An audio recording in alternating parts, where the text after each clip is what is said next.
Listeners, good morning, good evening. We are coming to you for this our shit. What number are we on? 16.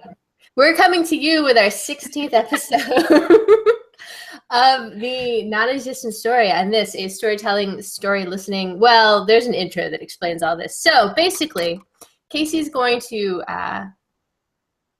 read me two stories, and I'm going to guess which one she made up and which one is actually published, hopefully.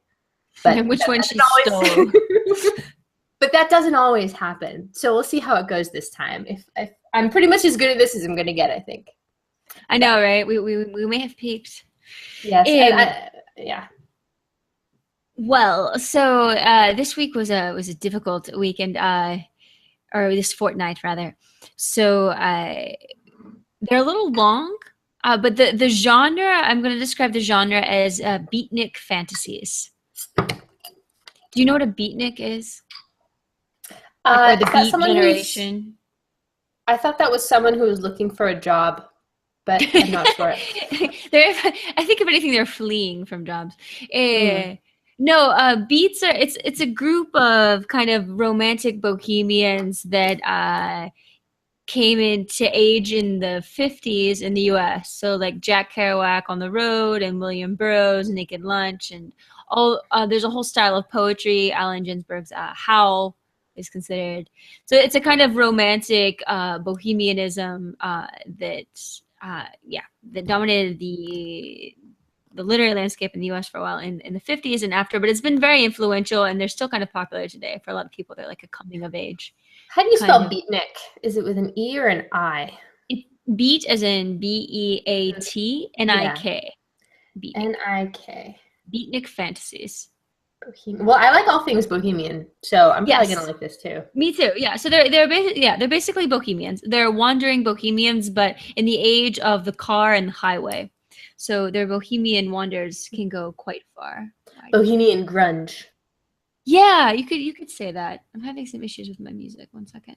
But yeah, so both of these tales respond to or describe people who are very influenced or identify very strongly with the beat generation and that style of being and that style of literature, and in particular on the road. So I like it. I like it already. Let's do this. You follow? All right. Do you follow? Yeah, I might not have music because it looks like my second computer is crashing or something. So we'll see. I'll sing while you read. It's fine. If you could like do some like snapping, you know. Oh, like this, the 60s in a dark room. Yeah, that's a totally a beat thing. Yeah. Yeah, so I might need to do that for like 10 minutes. I totally know beatnik already. There you go. You intuit it. Mm-hmm.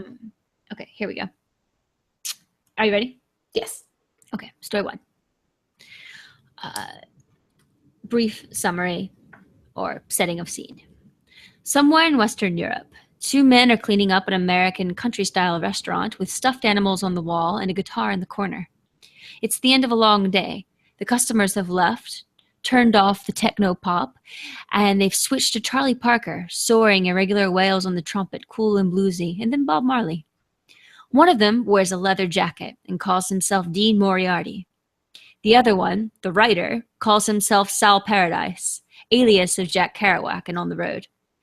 As they sweep, they recite whole passages of the novel, improvising at times, describing hitchhiking rides with transvestites, a car crash in the early morning hours, and waking up to glistening Denver laid out below them. They play until Sal gets mad when Dean steals his line. Then they argue, then Dean switches the music to get Sal to play again, and now they are in New York City, an underground nightclub, rubbing elbows with high rollers and down on their lucks, thugs and melancholic homosexuals. They throw back 4 shots in a row, and Dean, after a sharp intake of breath following the 4th shot, wants Sal to sleep with his girlfriend Mary Lou. Sal is reluctant, but the alcohol is getting to him, the spirit of adventure. He concedes. Next thing you know, they're acting like they're in a hotel room. Dean hands him a guitar, a nice smooth shape representing Mary Lou, and they both start kissing it until suddenly Sal freaks out, horribly aware that he's pretending to make out with a guitar. Now I'll read the excerpt. And again, availing myself of the Free Music Archive, this is Spudneck by QWE.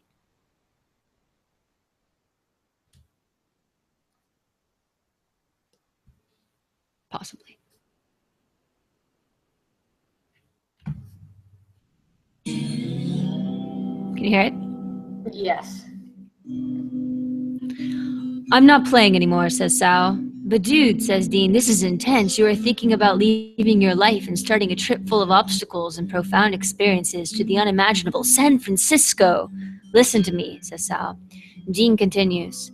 You're thinking about getting up and signing up on an old cargo ship set to sail around the world, feeding the fires in exchange for food. But what really gets you is to keep going, is this constant coming and going all across the savage American continent, eating apple pie, nailing Mexican peasant girls, ay, no manches, boy, while you keep jotting it all down in your little notebooks, preparing the work that will define the life of your entire fucking generation, and suddenly say, oh, I'm not playing anymore.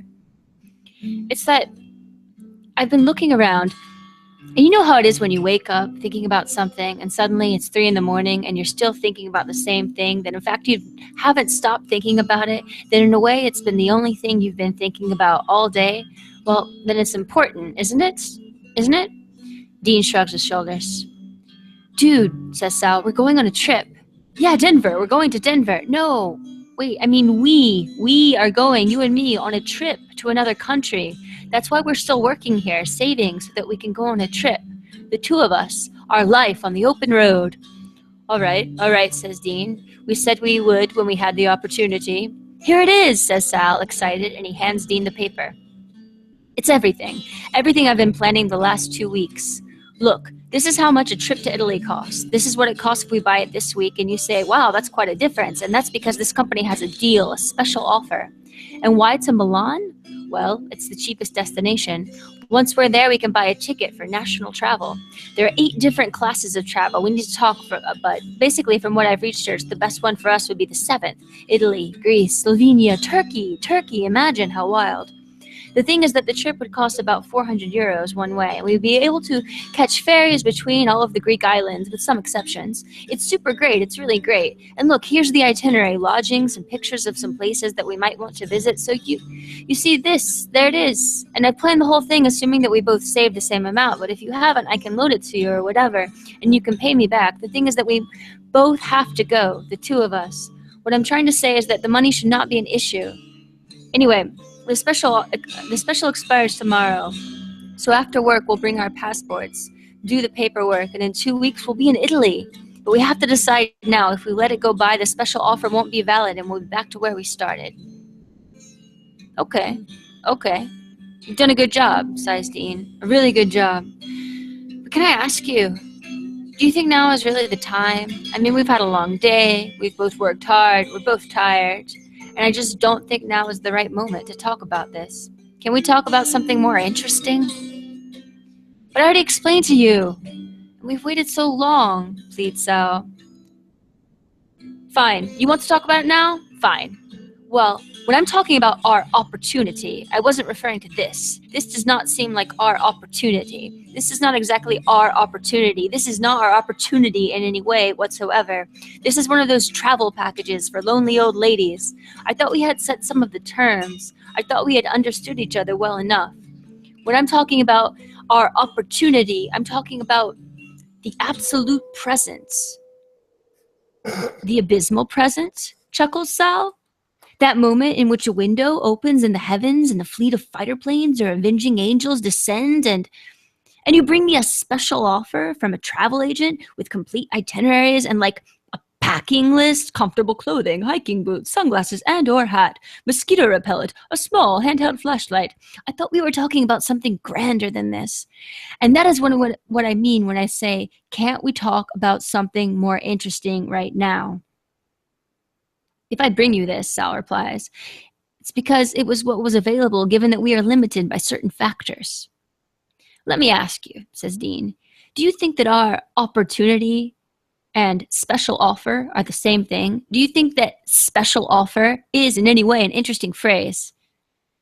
You know what these are, says Sal, now incensed. These are specific plans. Look, I mean, it's just a little push to get going. And then once we're on our way, we'll see what happens. Who knows? It's a base. And then we improvise on top of it. I want to take a trip. I want to do it. For real.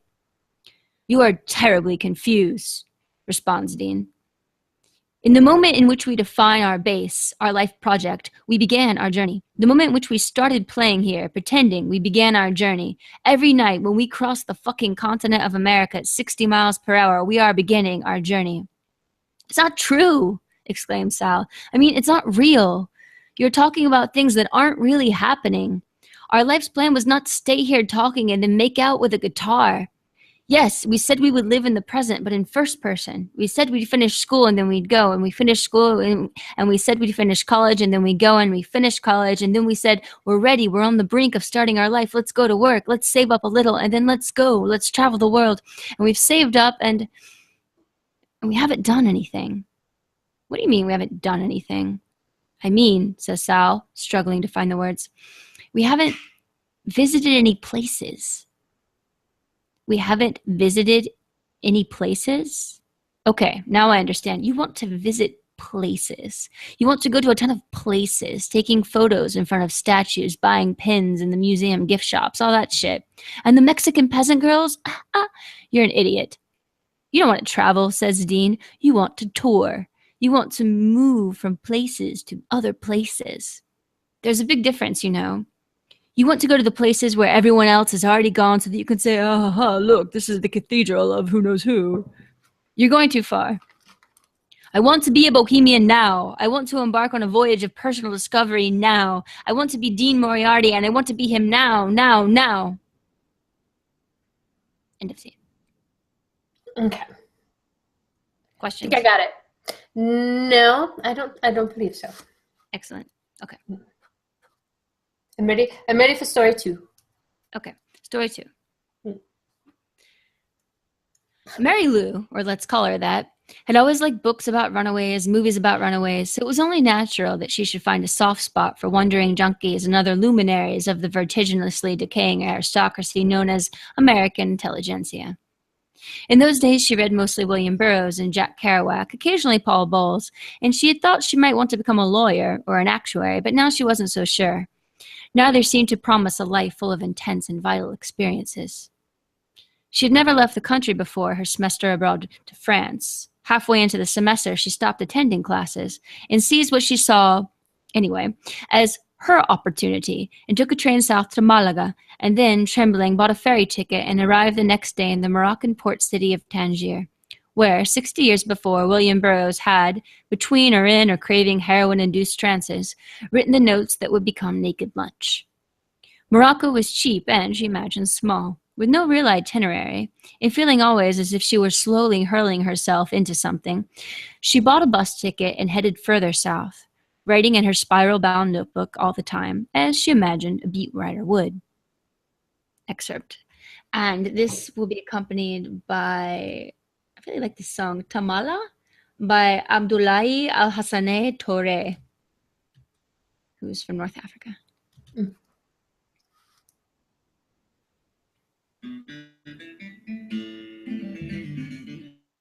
In theory, I'm heading to Beni Malal. Nothing's posted at the Gare Routier. Near the entrance bears a verbal oratorio, Fez, Casablanca, Rabat, Agadir. I interject my destination, and more alacritus takes me by the arm to the parking lot out back. A purple bus with Fiesta written in orange along the side. Fare is 60 dirhams. A man with solid moustaches says the bus leaves at 11:05, but that's not for another hour and a half, and people are already sitting on the bus, as though to imply that departure were slightly more imminent. I ask another guy on the bus, and he says different numbers. Looks up, perks up. Journée Soul? Predatory bastard.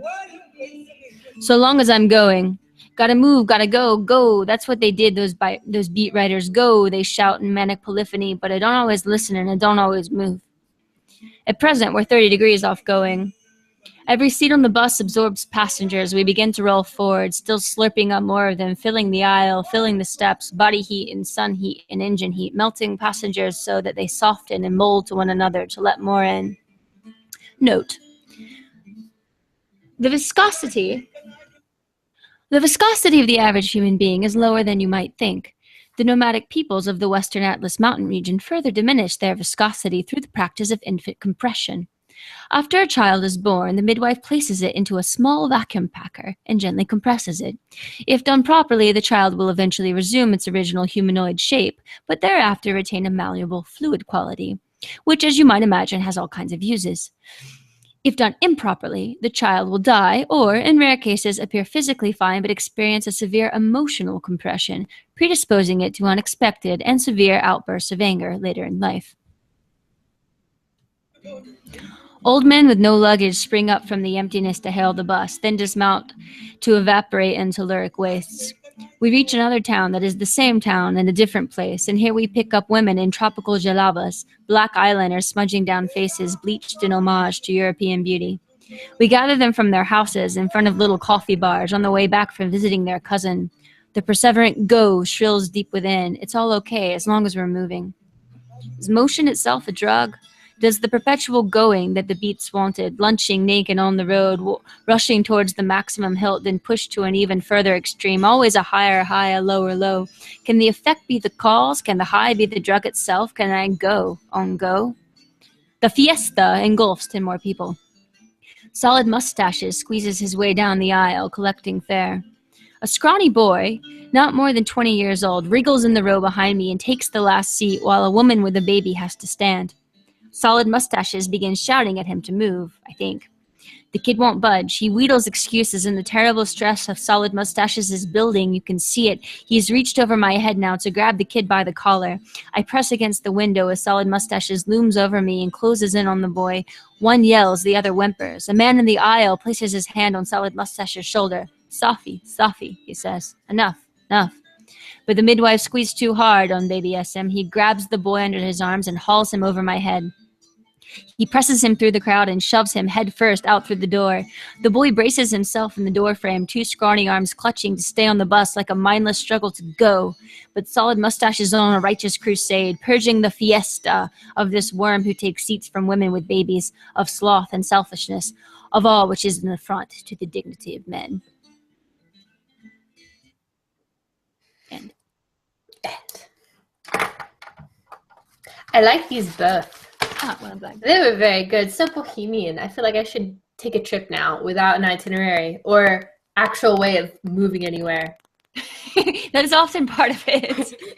and probably in an outfit that looks like I bought it from the Village People, except the Village People is like exorbitantly expensive. So you're buying a $400 outfit that looks like it's from Goodwill.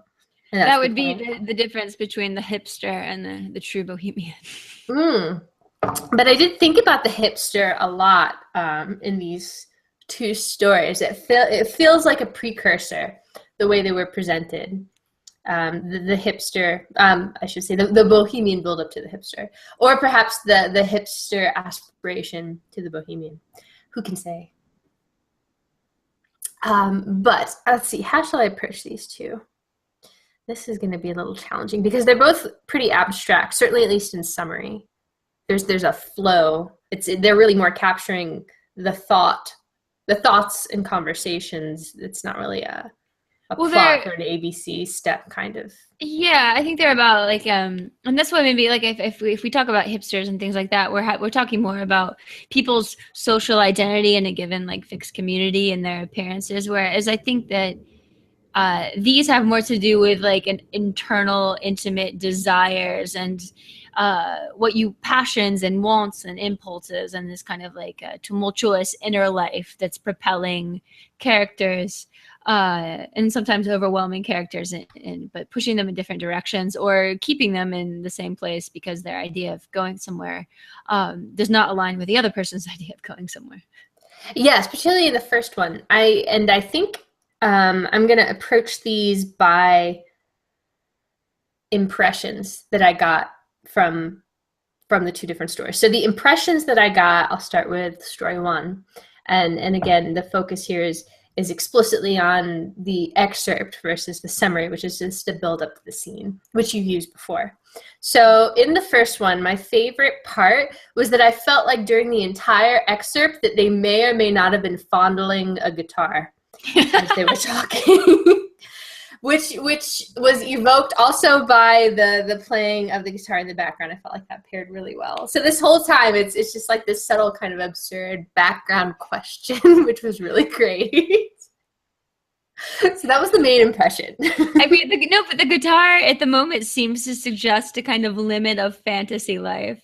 So if one character is content with a very intense and creative improvised kind of make-believe game, which he thinks is superior to actually going from point A to point B, whereas the other one is suggesting that no, maybe we should actually go somewhere and that might be better, even though the realities of going somewhere are somewhat diminished.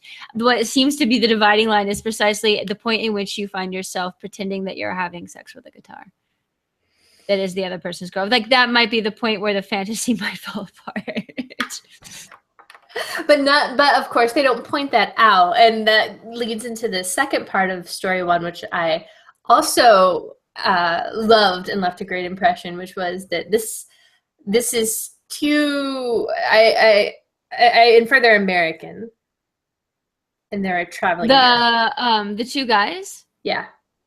No, well, they're Europeans, so they're Okay. somewhere in Western Europe, and they're working there. We don't know exactly their national origin, but for them, it does seem clear that the U.S. is a more exotic place than Italy. Right, which is very strange for me as a reader, at least, perhaps as an American reader, is encountering a scene based in Western Europe where America is romanticized, because it's almost invariably, in my reading experience, the opposite. So that was a bit jarring, actually, when you first read that part of it. The romanticism of Dean Mariato, I think was his name. One of the Dean Moriarty. Dean Moriarty. Well, it's not the character's real name. It's his. That's the name of the Kerouac character in the novel, and they call themselves these characters. We never learn their real names.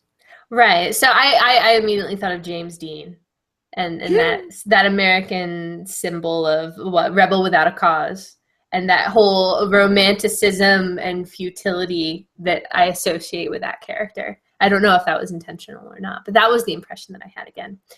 And I don't know if you had a comment on that or not. No, I think that's totally consistent with actually the Kerouac to a point. I mean, he's more of a dreamer, but there is this leather jacket, and I mean, 1950s cool, but way more liberated from social norms than like a typical James character would be. Yeah, not in a diner eating French fries, but in some kind of strange bar where they work to save money, dreaming to go to San Francisco. Yeah, it's an American bar. It's like like imagine a super stereotypical American, like, I don't know, like a, what are those steak, like Golden Corral or something, but in Europe. But why? Oh, anyway. I want you to imagine this. Right. Okay. I'm imagining it, and I'm also then in turn going to focus on the third component of this, the impressions created within the story, which I don't know that I enjoyed, but I certainly could appreciate because of experience, was with all of the build up, maybe, that's supposed to be behind it.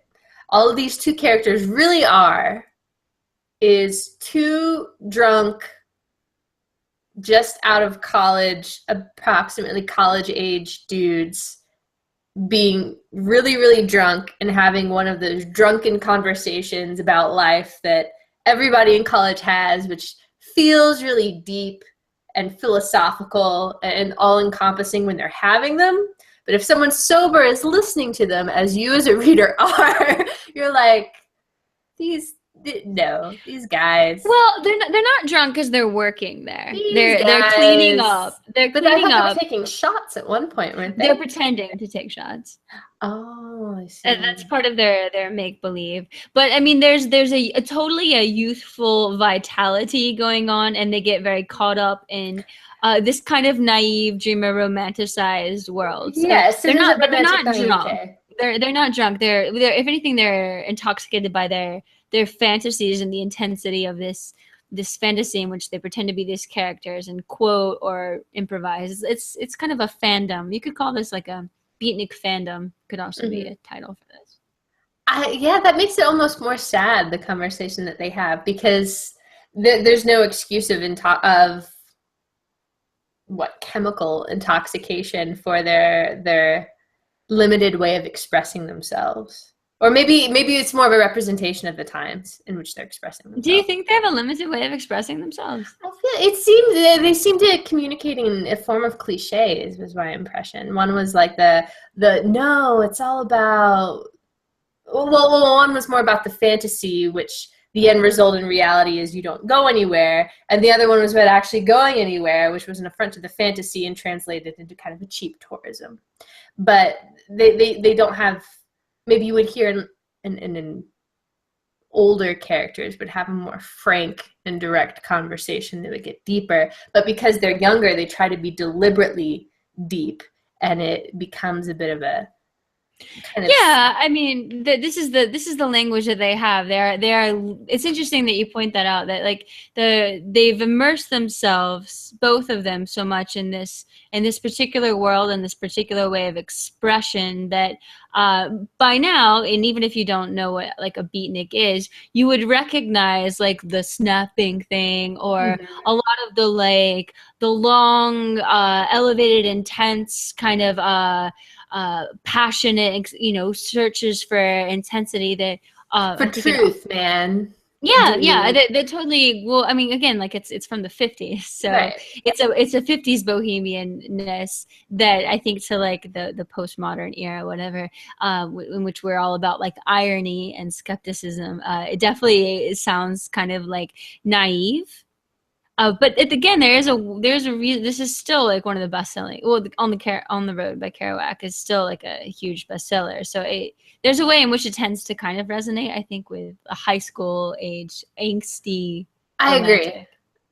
I do agree, and that's why I can't decide back from where we started. If I would look at this more as like a precursor to what I think of as the hipster, or as an aspiration, because hipster is all about like irony and nothing means anything. And the hipster is not a very meaningful category for me artistically. To me it's like a way you dress, but in terms of like a hipster art form or anything truly productive, I think it is actually overwhelming and a hipster is mostly defined in how you consume culture and not how culture is produced. So I don't really find hipster to be that interesting of a category. But it's interesting if you're into anything remotely weird, or if you like older things, you'll be very quickly be categorized as a hipster as like a form of dismissal or something. Really? So, yeah. I didn't know that. I mean, different people have different thoughts on it, but it tends to be somewhat pejorative, I think, and it's somewhat pejorative because of its kind of superficiality and stuff. We should invite our brother who works on Wall Street on and ask him what he thinks of hipsters. I was thinking about him because he, I'm sure, is incredibly disdainful of them, but also if I was to pick one person in our family who seemed most like a hipster, I don't know. Anyway, perhaps this is a conversation for off air. yeah, or we'll invite him on. I mean, he is disdainful about it, and he's quite funny about it, though. No, that is funny. But those were my big impressions about the first story, which I did enjoy. I definitely did. And then moving to the second story, which has just one character, and the excerpt really is just her absorption of her own impressions of her surroundings and her intentions and how they kind of morph into and then out of each other again. And I suppose a similarity between the two is that when the two characters in the first story are talking, their fantasies of their surroundings and what they want does also kind of morph from scene to scene to scene in a kind of I'm not going to say a bit of a confusing manner, and I'm sure deliberately that's part of the style. So you get that also in the second story, just a little bit differently. I think. I don't know if that's also your opinion. Well, yeah, I mean, I think it's a poetic kind. It lends itself well to poetry and listening, but in terms of like storytelling, things tend to blend together a lot, and keeping track of who's saying what and who is perceiving what it can be a little tricky if you're just, I think, listening to it out loud, for sure. But yeah, I mean, basically it's her impressions. So you have this sense of kind of a romanticized notion based on, again, on books, kind of Quixote dilemma, and then the encounters with the reality, which I don't know what you thought, but it struck me as both productive in that she seems to find a lot of material, but there's also a certain, I don't know, do you think there's like a sense of disillusionment? I think that she had more cynicism in her outlook than the first two characters in the story one did. And that came across to me in a couple different ways. The first is that she was on her own, so she didn't require a partner like the first two men did in the first story. And then her reasoning wasn't like naive romanticism. It was kind of I've been inspired by these writers who, I guess, sure, sort of, they made it work for them. And she was inspired by the one that ended up writing Naked Lunch in Morocco, in like a drug coma. So there's certainly an element of cynicism there, but she's still inspired by it. So she picked the darkest and perhaps most intellectually substantial of the beats. I think Burroughs is maybe easier to sell to an adult reader than Kerouac would be. Kerouac right now, it's totally impossible to read. I mean, like, you couldn't get through it. I love the book when I read it like 10 years ago, and if I read it now, I'd be like, because it's just, it would seem, as you said, and as it would seem to you probably based on your filtered experience of it, extremely cheesy. Whereas Burroughs, because things get so dark and there's this sci-fi quality and things like that to it, you could maybe see, but On the Road is the influential one. On the Road is the one that really got a whole lot of people trying to do the same thing. So. No, so I think that perhaps she was more directly honest with herself, what her intentions were, and she wasn't battling as the first two characters were with why they were doing what they were doing. So she had a kind of cohesiveness. Again, perhaps because it wasn't a dynamic of two characters. It was just her mind and then her observations. And she made many different, very interesting observations in her notebook about the other passengers in this bus that she is in. And I do like how she made the one comment of the predatory bastard. I thought that was pretty funny. Although I have no idea what he said. Oh, he said journée seule, as like, are you traveling alone? Yes, that sounds about right. But I particularly liked in the second one how you utilized the music. I thought it was very creative. How for the point where she says note and the music stops, and it's like it's take a step out of yourself, and then you provide this little bit of information, which was very dark and also kind of funny, but like ugh, at the same time. And then you step back into her little reality on the bus. So I thought that was very cool. Oh, cool! That came up. That was I came up with that just now. So no, it but wasn't planned.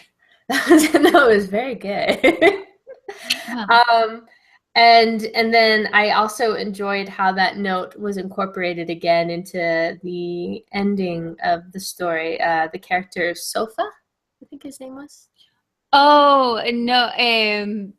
Yeah, someone says Safi, which is like enough, like calm down, Safi. Oh, but the character is the one with the mustaches. We don't really know anyone's name because they're just like random people on a bus. Yes, she to understand what's being said unless she's addressed directly in French. Yes, because that's what she studies. Yes, the character with the solid mustache, who she decides is probably one of those men who, as a child, was inflicted by the note that she commented in about babies and some manner of plastic bag suffocation. I didn't fully absorb what was said in the note. It's kind of a magical ritual, is perhaps suggested. Mm-hmm. Like, but in this kind of more neutral, like anthropological. So there's throughout the text there are these various moments when there's like a note and an interjection, and so you're moved away from this first person recording of various experiences and into kind of like almost like a scientific footnote or something like that. But these so-called objective scientific footnotes are in fact the source of the most wildest and magical of claims. No, yeah. So there was a lot of different stuff going on in the second story is my conclusive, super informative summary. A lot of shit happened there, but it was good. Yeah. Experience is registered in the notebook. I suppose, at least at that part. Yes. It gets darker later. Oh, does it? So I took note of her as she was taking note, and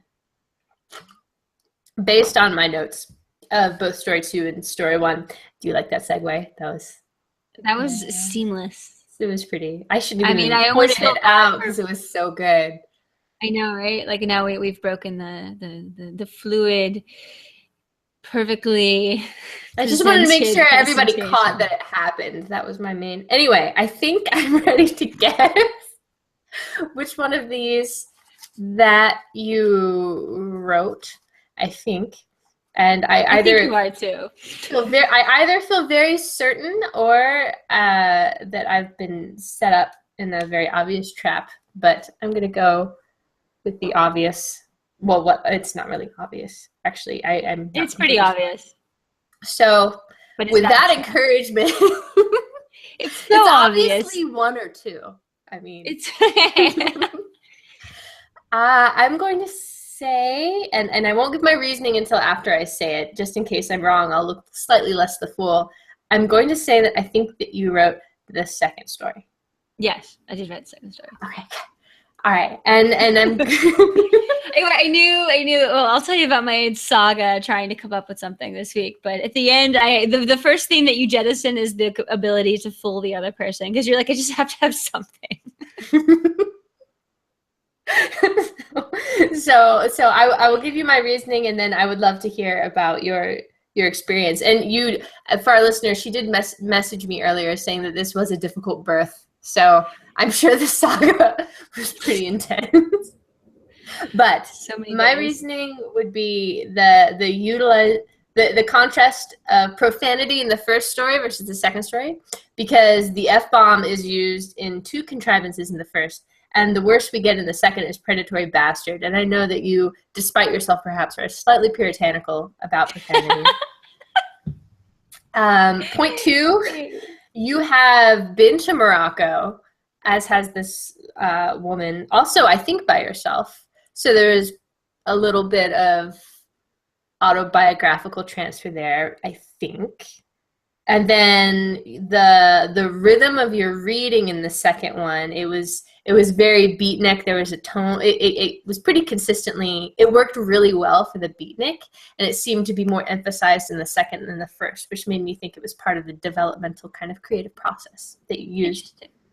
And then the musical pause I thought was also really clever. Basically, I think the incorporation of rhythm and music, the more creative or succinct it is with a story, the more thought I think goes into that story. It's just based on my own experience, which I'm now transcribing to you, despite yourself. And also, that is everything. Well, so this one actually, well, originally I was going to do several other things, and then I couldn't come up with something, and I had like a total writer's block, which this is the first time that I had like since we started this, the first time that I had a total writer's block.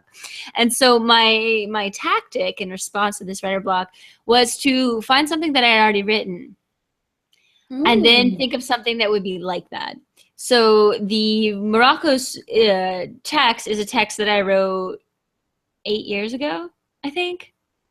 That was part of like a sort of diary, I worked on the text like afterwards, but originally it was a diary entry, which I then like polished and I add some things too. And I cut it down a little bit for this. And got rid of a couple moments that were too pretentious or cheesy or something. But basically that's it. That is a diary entry from my time in Morocco in 2008. I am so good. I mean, I would just like so take like this I moment. said, I mean, I knew as soon as I chose something that was like about a girl taking a trip to Morocco that you would probably get that, unless you don't know anything about me at all, which is fine. It's not like I talked to you very much at that time, and you were very little. Yeah.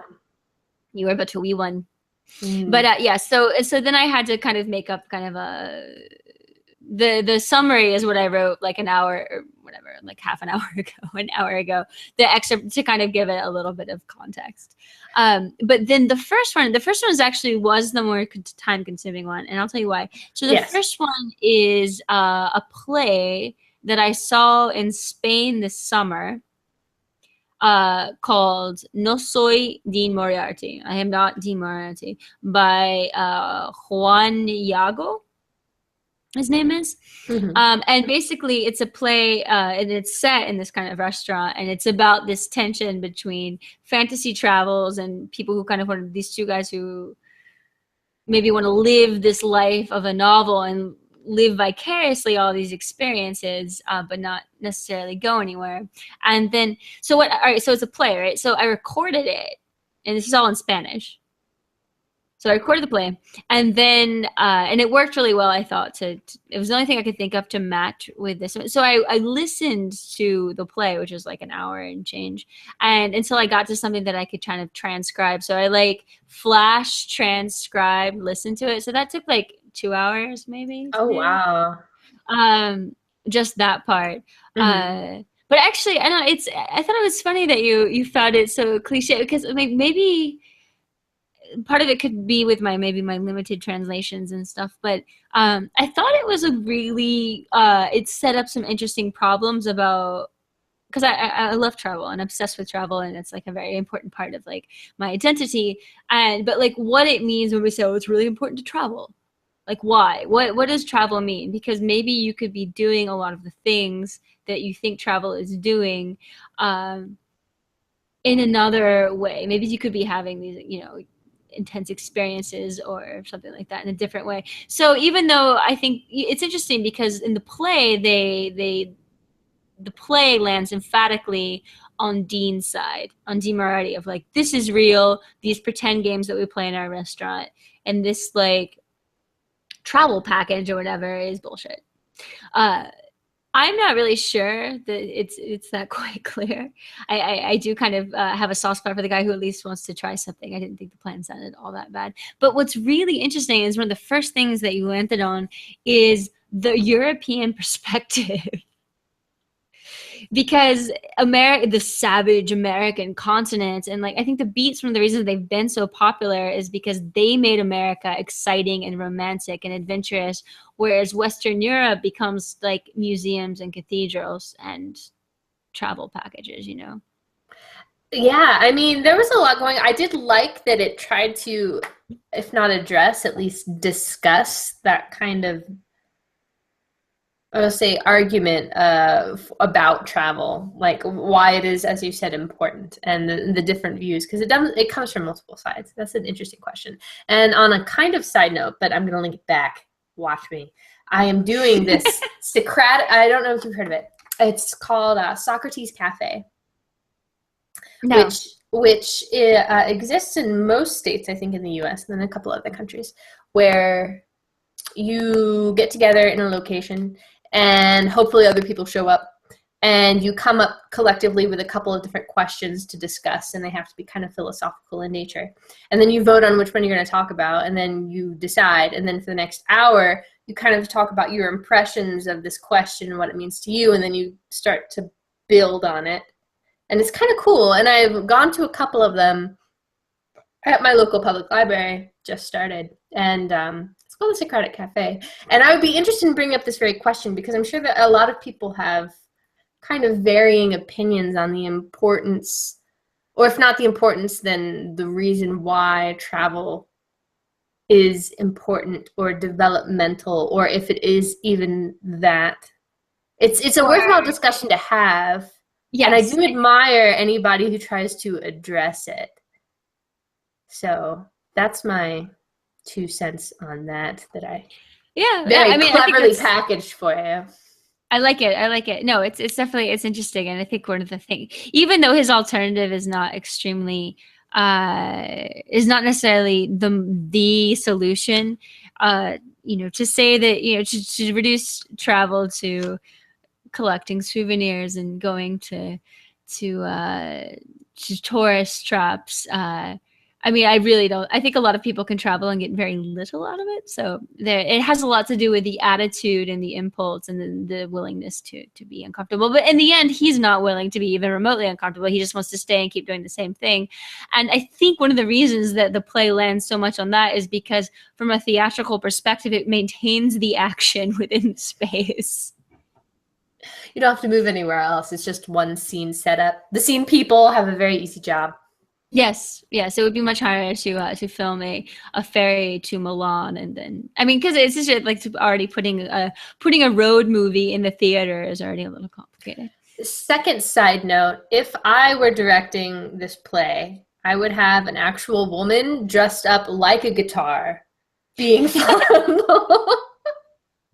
the whole time. Yeah, I think that would greatly contribute to the play. Would be totally interesting. I think one of the subtexts that emerged in this particular performance was, and even maybe in my hasty transcription of my not entirely complete recording, there's you're not ever sure if they're like boyfriends.